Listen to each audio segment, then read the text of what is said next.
How to use messenger games to play with your friends. So for that, let's open our messenger, and then from here open the chat of the person that you want to play the game of, just like this. And then you can tap on the plus icon right here. After doing that, here you'll get the option of play games. Simply tap on that one, and now you can select the game that you want. So for now, what I'm gonna do is go with this puzzle blocks, just like this.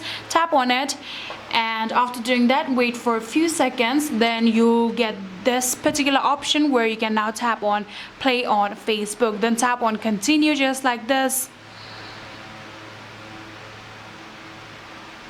And here you can see it is currently loading. And in here you can skip the tutorial if you want, or else you can tap on continue and watch the whole tutorials, just like this. Here you can see I have already begun to play the game, just like this. And in here, just like this, you will be able to play games in your messenger with your friends. If you want to exit, you can tap on this cross icon right here, tap on confirm and exit it. Now you can select any of the other game. You can also select the Meta Horizons right here. We have a lot of different fun games, and yeah, that's it.